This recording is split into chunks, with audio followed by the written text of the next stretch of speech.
Saudações, investidor! Tudo bem com você? Você está no canal Aportando Conhecimento? E no vídeo de hoje, a gente vai falar sobre o fundo imobiliário Helg 11, que é o fundo de logística da gestora REC, que a partir de agora não vai mais pagar rendimentos. E a gente vai explicar todo esse rolo a partir de agora. Então, na verdade, através desse comunicado ao mercado, a gestora e a administradora do fundo vêm a público para falar que a partir do mês de março de 2023, ou seja, o mês que acabou de passar, o fundo imobiliário ele não vai mais distribuir os rendimentos mensalmente. E, na verdade, o que ele vai fazer então com esse dinheiro? Qual que é a ideia do Helg? O Helg ele é um fundo que está extremamente alavancado, ou seja, ele pegou dinheiro emprestado para comprar imóveis e agora ele tem que devolver esse dinheiro, só que ele não está tendo esse dinheiro para devolver, então ele vai pegar esses rendimentos que ele deveria pagar mensalmente, vai juntar esse dinheiro e vai pagar essa dívida que ele tem. Então essa que é a estratégia por trás dessa medida que o Helg está tomando. Então aqui a gente consegue ver que a maioria dos contratos do Helg são contratos típicos, ou seja, são contratos que podem ser facilmente rescindidos com uma multa muito baixa de rescisão. Eu já falei aqui no canal várias vezes que se você tiver um fundo alavancado de contratos típicos, isso não é muito interessante, porque uma hora vai dar problema, como está dando no Helg.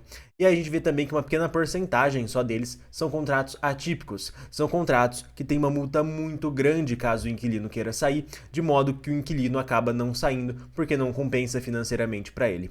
Então, na verdade, esse fundo imobiliário, ele tem alguns imóveis, então são 5 imóveis, são 5 galpões logísticos, e conforme a gente pode ver aqui pela classificação desses imóveis, a gente vê que não são imóveis espetaculares, de bom e tudo mais. Não, a grande maioria são imóveis tipo B+, alguns tipo A, longe de ser um AAA, de ser um imóvel assim super interessante, não, eles são imóveis ali mais ou menos, que cumprem o seu papel e tá tudo certo. Muito diferente, por exemplo, do BTLG, que é um fundo imobiliário que a maioria dos seus galpões são AAAs, são galpões muito bons, muito próximos ao raio 30 de São Paulo. E aqui a gente consegue ver também que a maioria do fundo imobiliário, dos contratos do fundo imobiliário, são corrigidos pelo IPCA, um pedaço aí pelo IGPM. E quando a gente olha os ativos do fundo, ou seja, o que o fundo tem, ele tem a grande maioria do dinheiro dele investido em imóveis, ele tem também um pouco aqui de renda fixa, por volta de R$1 milhão, 4 milhões de um CRI que foi comprado lá no passado, é uma taxa extremamente ruim, é IPCA mais 5,5 a taxa desse CRI, então é um outro problema que o fundo imobiliário tem, mas sendo bem sincero, não está nem no top 10 dos problemas dele. E também tem outros ativos ali, quase R$2 milhões, mas também são ativos atrelados à renda fixa. Só que quando a gente olha os passivos do fundo, que é o que o fundo deve, aqui é que a coisa fica feia.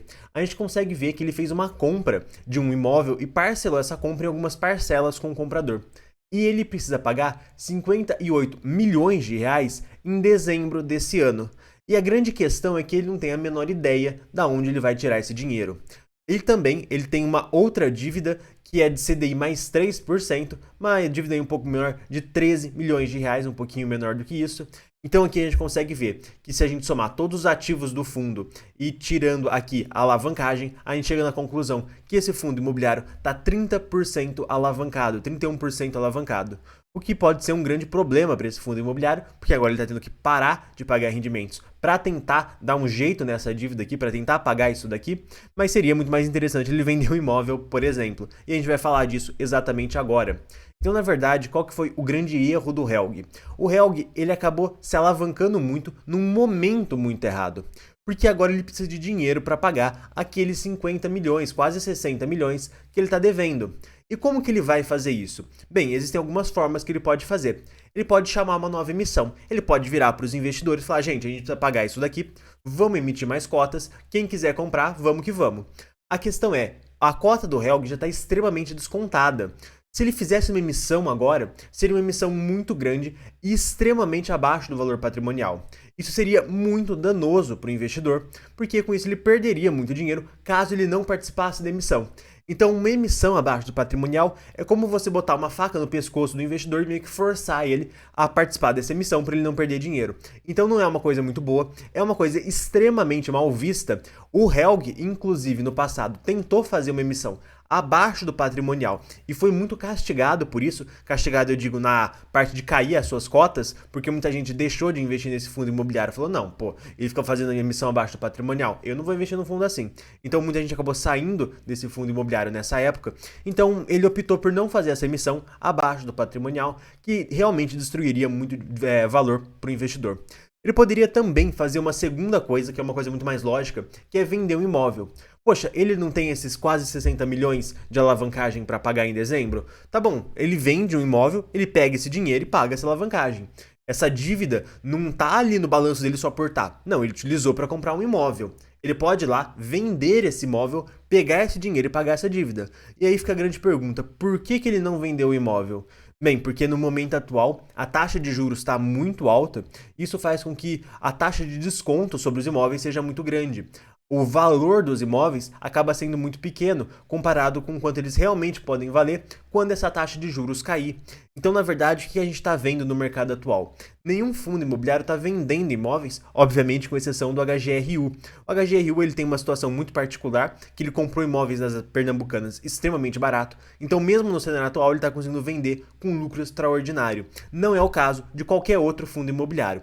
Você vê atualmente que os fundos imobiliários não estão vendendo mais imóveis, porque realmente o preço dos imóveis está muito baixo devido à alta taxa de juros. Então ele optou também por não vender nenhum imóvel, pelo menos até o momento.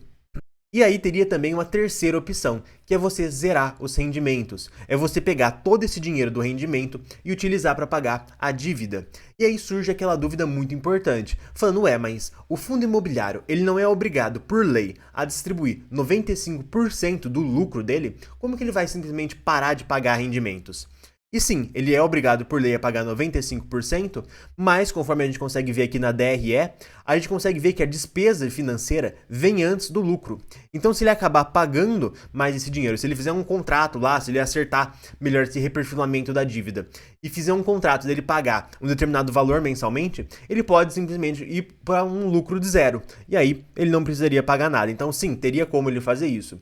E diga-se de passagem, o fundo imobiliário ele tem um lucro por volta de R$1 milhão por mês, conforme a gente consegue ver aqui na DRE, mas ele paga 600, 700 mil reais por mês de juros sobre a dívida que ele tem. Ou seja, só de juros é quase 60, 70% do resultado, que poderia ser aumentado caso ele não tivesse essa alavancagem. Obviamente é uma alavancagem de 30% do fundo, é uma alavancagem alta, mas aí é só um ponto de atenção, que ele realmente paga muitos juros sobre a sua alavancagem.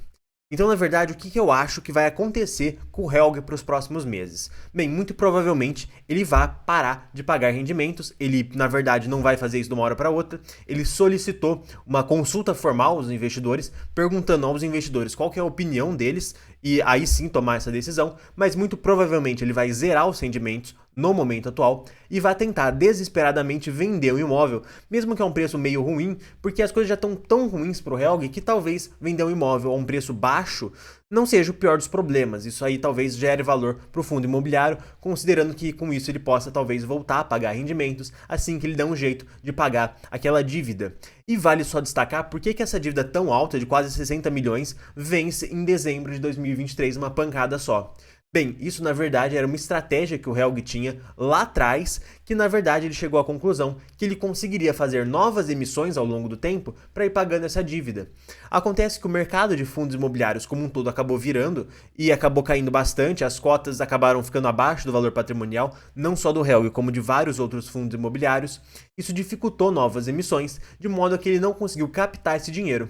Isso faz muito sentido quando a gente olha aquele outro vídeo que eu fiz aqui no canal recentemente, que a gente fala sobre o colapso da indústria de fundos imobiliários. Que a gente fala basicamente que, na verdade, esses grandes problemas que os fundos imobiliários vêm enfrentando agora, que vem pipocando um atrás do outro, surgindo do nada, na verdade não são problemas de agora. São problemas que aconteceram lá no passado, em 2019, 2020, 2021, que só agora estão se materializando. Foram investimentos errados de muitos gestores lá daquela época, que agora sim está realmente dando as coisas bem errado devido à alta taxa de juros, e eu recomendo muito que você assista esse vídeo que eu falo sobre o colapso da indústria de fundos imobiliários. E gente, eu vou estar recomendando mais 2 vídeos agora aqui para vocês. Um forte abraço e até o próximo vídeo.